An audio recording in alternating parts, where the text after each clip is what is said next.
everyone, I am Dr. Sonali and I welcome you all to CSC Core Concepts in the series of Learning Python.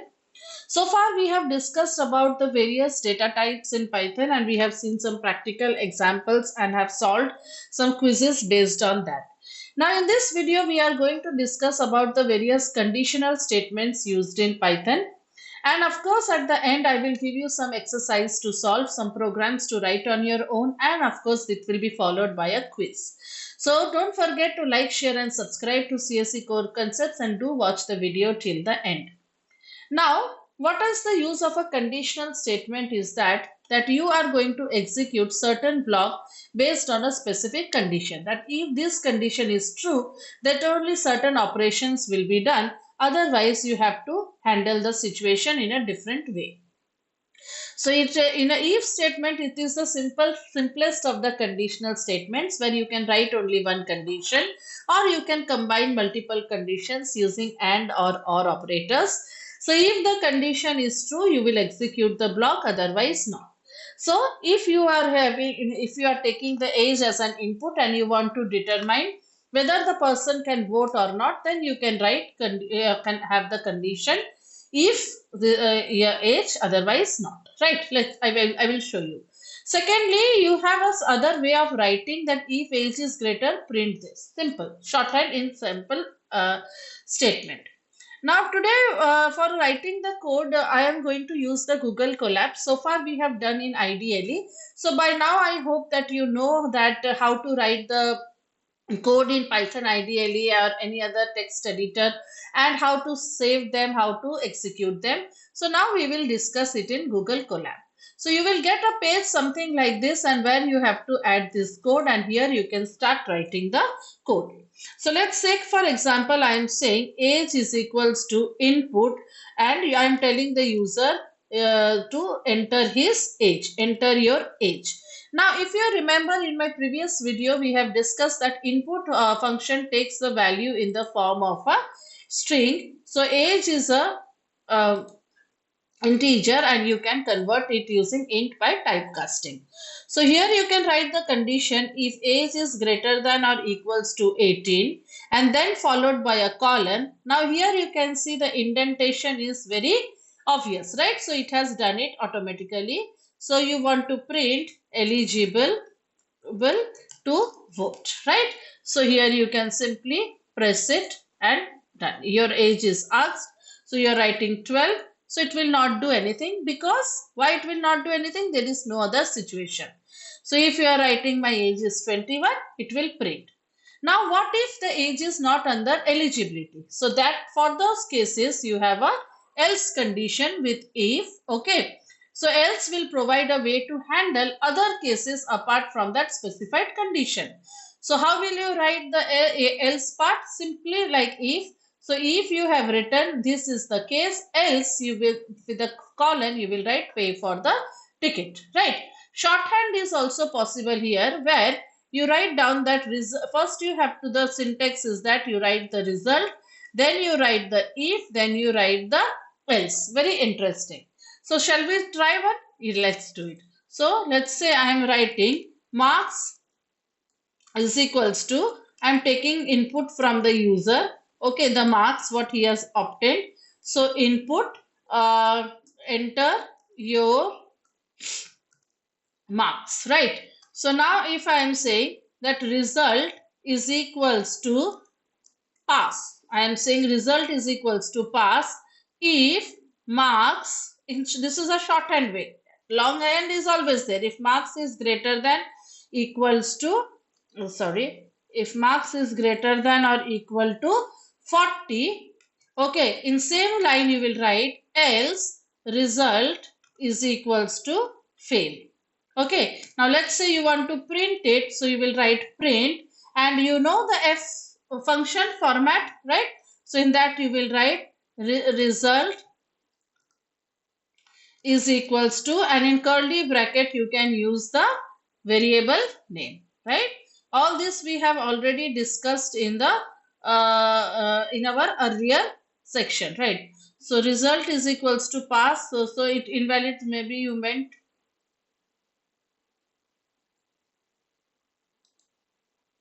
just a minute, result is equals to.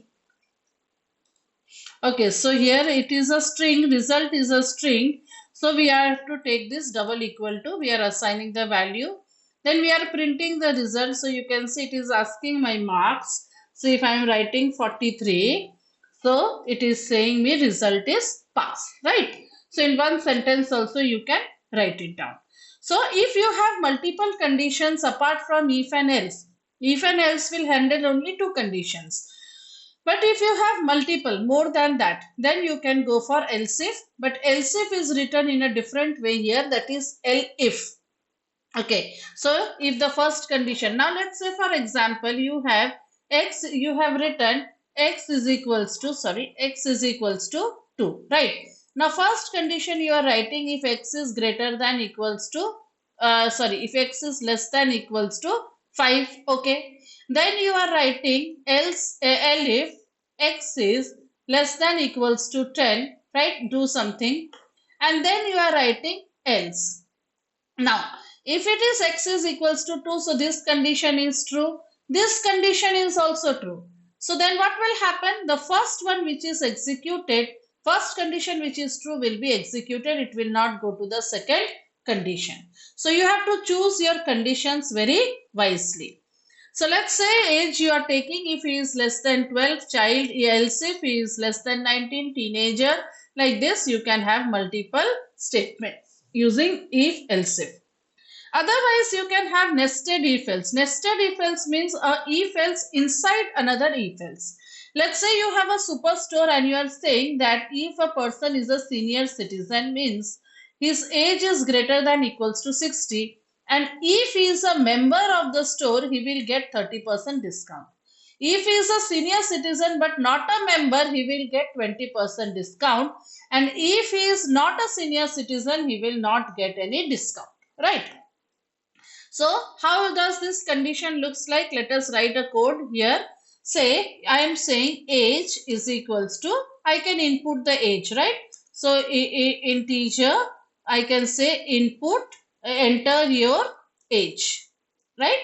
Okay. Then I have another one, that is membership. So I can say membership is equals to, I can say, yeah, he has a membership. Now my condition says like that, if age is greater than equals to 60. So first of all, he will have to be greater than equals to 60 age, right? So, and second condition is that, okay, so it is a nested if. So if membership is there, so if membership is true, then he will get he will get a 30% discount, right? Otherwise, so indentation you have to be very careful. So otherwise he will get a 20% discount, means if he is not a member, right? So he will get a 20% discount, right? Otherwise, now if he is not a member, then you have to go outside this block if else, and then you will write printf not eligible if he is not a senior citizen, right? Not eligible for discount, right? So now you can execute it. So you enter your age. Let's say I'm writing 65 and I am a member 30%. Even membership also you can take it from the user, no problem, right? So this is how you can have multiple if else, nested if else. And ternary condition, we have already discussed this, that first we write the result, then we write the if and the else part, right?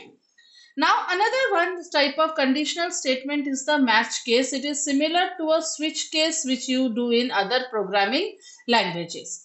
Now one thing you have to keep in mind is that Python about 3.10 or some version, below that version it is not accepting. Below Python 3 it is not accepting match case. So even wherever you are using, if you are using in your system, make sure you have a higher version of the Python.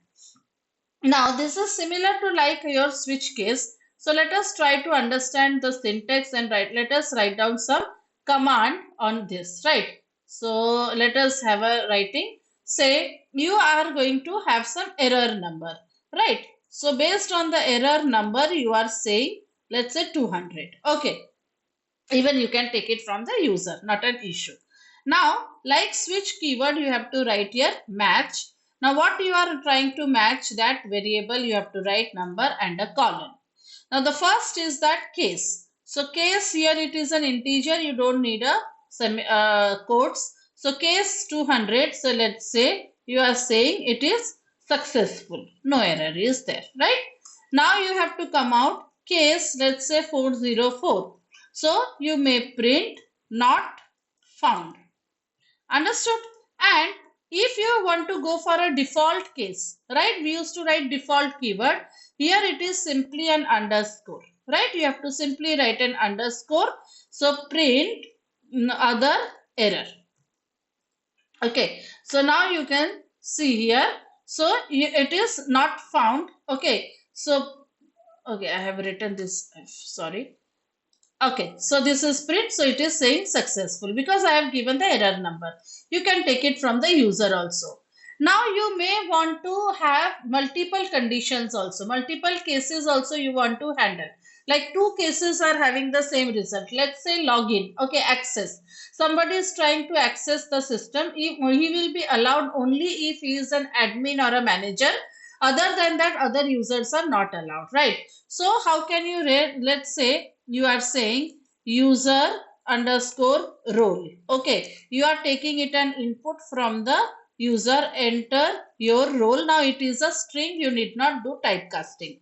So let's say you are saying match user role.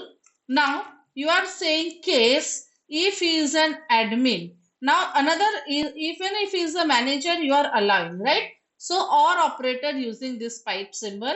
If he is an admin or a manager, then you are printing access granted. Okay. Otherwise, you will say, let's say if it is other than that, so you will say print access denied, right? So let's see. So it will take the user role. I am saying I am a manager, so my access granted. But let's see if I am saying I am a clerk, so it is denying the access. So this is how you can write the switch cases here, right?